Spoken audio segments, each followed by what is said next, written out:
Tshisekedi doit passer à l'offensive, reprendre Goma et Bukavu avec les FARDC et les Wazalendo. Huku pale tena watu wanaanza kimbia huku, musha inaisha, musha yote inaisha na vidukia huku chini. Muone visodo wa ndugu yangu, make huku ni danger. Batu yote, watoto kumugongo, kukichwa, batu yote huku yulu, marompo mamadu, musha yote inashukia yote huku chini. Mayo yote inashuka yote. Masasi yenye ilianza depuis usiku 9 hii inatusumbua huku kabisa. Ewana. Hapa niko mwairompo hapa kwangu hapa maake musha yote inashukia huku chini, musha yote kabisa. Igoma tuweka mwisho ni nini tena vinaanza. Konaona vote ni wakule yulu wote ni wakule yulu wako shukia huku chini. Vraiment Mungu tu. Mungu kabisa. Maake tena wakimbizi wanaongezeka mvili ya Goma. Tena wanaongezeka kabisa. Musha yote ya wote wemgona wako nashuka ni wakule yulu kabisa. Ndio vile. Wala mke kushika hapa. Na chama kuna kanisa. Hapana mtu wangu kula yule wale kwa safari.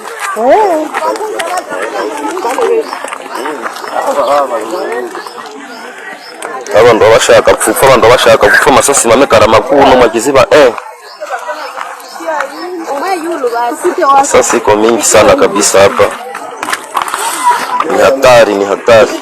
Watu wanachanganyikiwa. Hakuna mtu mwenye ametoka na kitu munyumba, ni kukamata mtoto na unaenda, unakamata mtoto na unakimbia. Tukani hatari sana. Tunachunga matokeo tu. Tuone vitakuwa namna gani. Ni hali iko mbaya sana.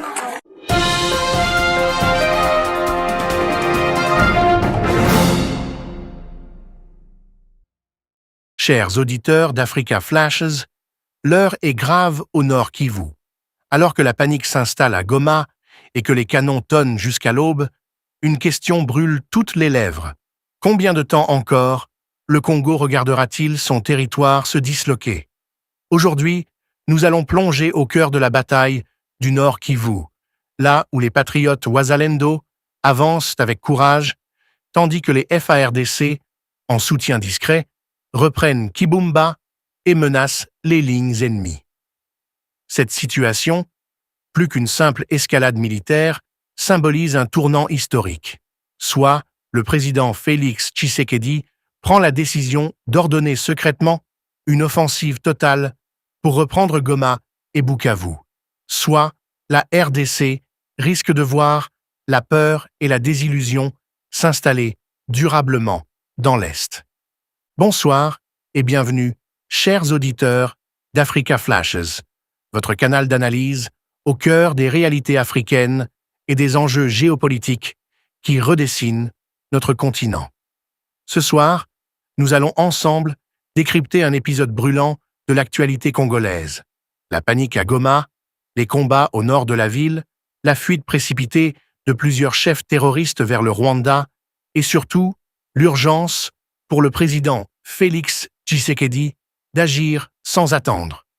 Oui, d'agir avec fermeté, stratégie et secret, car le moment est venu pour les FARDC de reprendre l'initiative militaire, de soutenir les patriotes Wazalendo et de libérer Goma et Bukavu de l'étau imposé par l'armée rwandaise et ses supplétifs du M23. Dans les hauteurs de Kibumba, les tirs résonnent depuis des jours. Les témoins parlent d'un vacarme incessant de canons et de roquettes, de nuits entières, éclairées par des éclairs d'artillerie. Les civils, épuisés par des mois d'instabilité, affluent vers Goma dans une panique désespérée. Pourtant, derrière cette fuite, une vérité plus profonde se dessine. Les Wazalendo avancent. Ces fils du Congo, armés souvent de moyens dérisoires, mais animés d'une détermination sans faille, progressent sur plusieurs axes au nord de la ville. Leur objectif est clair: couper les routes d'approvisionnement des rebelles, isoler leur position et reprendre le contrôle total des zones stratégiques. Mais la victoire des patriotes, aussi héroïque soit-elle, ne pourra être consolidée sans une décision politique forte. Car au-delà des tirs et des déplacements de population, Cette bataille est aussi celle du courage présidentiel. Tshisekedi le sait. Il ne peut se contenter d'un soutien symbolique. Il doit autoriser, même dans le secret, une offensive totale des FARDC pour reprendre Goma et Bukavu, ces deux perles de l'Est, ces capitales régionales transformées en ligne de front. Une telle décision, bien que risquée, serait un acte de souveraineté absolue, une démonstration de leadership historique. La situation à Goma est désormais critique. Selon plusieurs sources militaires locales, des unités rwandaises RDF intégrées dans les lignes du M23 tentent de maintenir leur emprise sur les collines environnantes. Leur objectif? Empêcher les FARDC de consolider leurs gains à Kibumba et ralentir la progression des Wazalendo. Cependant, les revers récents ont ébranlé la hiérarchie rebelle. Plusieurs de leurs chefs, dont le tristement célèbre Nanga, auraient fui précipitamment vers le Rwanda. Cette retraite, signe d'un affaiblissement structurel, révèle les fissures au sein d'une alliance bâtie sur la peur et la manipulation. Pendant ce temps, à Goma même, la tension monte d'heure en heure. Des milliers de familles ont quitté les villages environnants, préférant s'entasser dans des quartiers déjà surpeuplés plutôt que de risquer les représailles des RDF. Les routes menant au centre-ville sont envahies de camions militaires, d'ambulances improvisées et de longues files de civils hagards. Les rumeurs d'une contre-offensive rebelle circulent, mais la population garde espoir. Elle sait que les patriotes sont proches, que la libération n'est plus qu'une question de jours. C'est dans ce contexte explosif que la stratégie présidentielle devient cruciale. Tshisekedi, en homme d'État, conscient des équilibres régionaux, doit manier à la fois la discrétion diplomatique et la fermeté militaire. Officiellement, Kinshasa continue de plaider pour la paix, mais sur le terrain, la réalité impose une autre logique. Seule une offensive bien planifiée, menée par les FARDC et soutenue par les Wazalendo, peut inverser la tendance. Car le Rwanda ne reculera pas de lui-même. Il ne comprend qu'un langage, celui de la force. Une opération coordonnée entre les unités FARDC et les groupes Wazalendo permettrait de neutraliser rapidement les poches ennemies autour de Goma, de couper les couloirs logistiques reliant le Nord Kivu au Rwanda et d'empêcher toute réinfiltration future. La reprise de Goma ne serait pas seulement une victoire militaire, mais un message politique d'une puissance inédite. Le Congo n'est plus ce pays passif qu'on pille et humilie à volonté, il est désormais maître de son destin. L'histoire récente du Congo prouve que chaque fois que Kinshasa hésite, Kigali avance. Les années de compromission, d'accords biaisés et de fausses médiations ont permis au Rwanda d'implanter durablement son influence dans l'Est. Mais aujourd'hui, les cartes changent. Le peuple congolais, las de souffrir, s'est levé. Les Wazalendo incarnent cette renaissance nationale. Ils ne combattent pas pour un salaire ni pour un parti, mais pour la dignité et la survie de leur patrie. C'est ce souffle populaire qu'il faut transformer en stratégie d'État. Les FARDC disposent désormais d'un moral renouvelé, de matériel plus moderne et d'un réseau de renseignement mieux structuré. L'appui de la population locale constitue un avantage considérable face à un ennemi extérieur coupé de ses soutiens naturels. Si Tshisekedi parvient à canaliser cette énergie, à unifier la chaîne de commandement et à agir dans la plus grande discrétion, la libération de Goma et de Bukavu pourrait devenir une réalité dans un délai surprenant. Car il ne s'agit plus seulement de défendre un territoire, il s'agit de sauver des vies. Les civils du Nord Kivu vivent un cauchemar permanent. Enlèvements, viols, pillages, exécutions sommaires. Chaque jour de retard est une tragédie supplémentaire. La communauté internationale, toujours prompte à condamner mais lente à agir, observe de loin sans comprendre la profondeur du drame humain.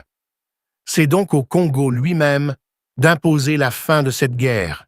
Certes, une telle décision comporte des risques. Le Rwanda pourrait brandir la menace d'une escalade régionale ou manipuler la diplomatie internationale pour accuser Kinshasa d'agression.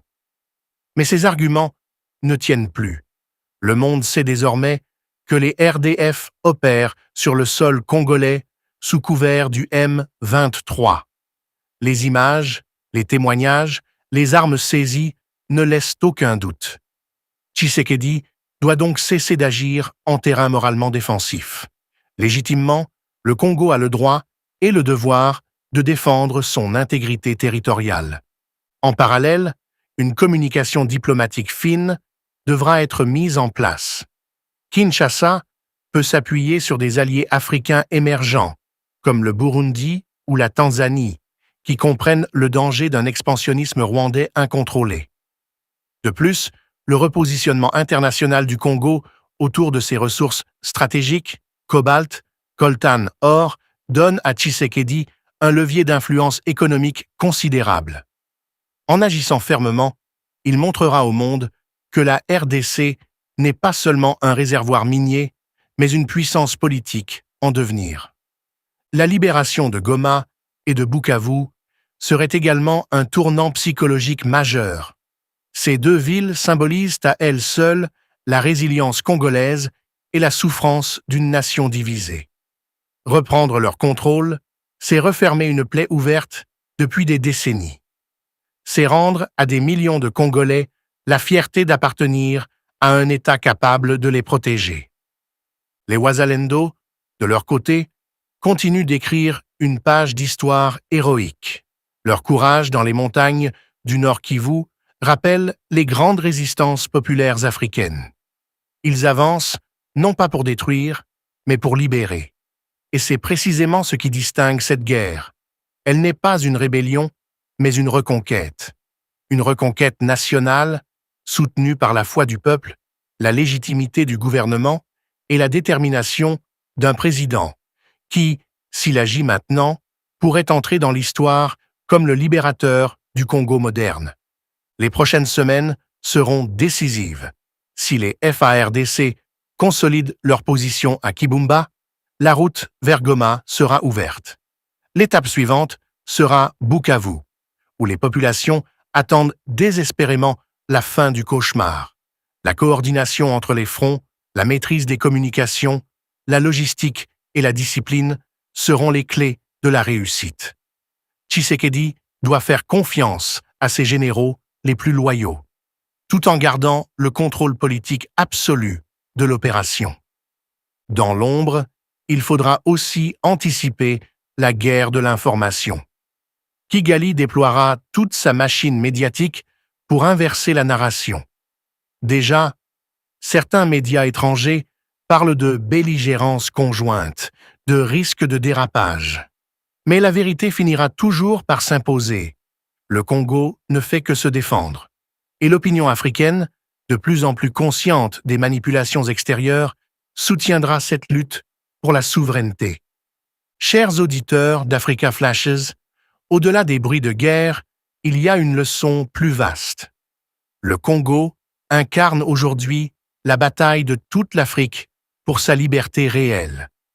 De Ouagadougou à Kinshasa, de Dar es Salaam à Harare, les peuples exigent la fin du néocolonialisme, qu'il soit militaire, économique ou médiatique. La victoire des FARDC et des Wazalendo serait donc plus qu'un triomphe national. Elle serait un signal continental. Ainsi, le moment est venu. Félix Tshisekedi, élu pour protéger son peuple et restaurer la dignité du Congo, doit franchir le Rubicon. Dans le silence des états-majors, il doit donner l'ordre.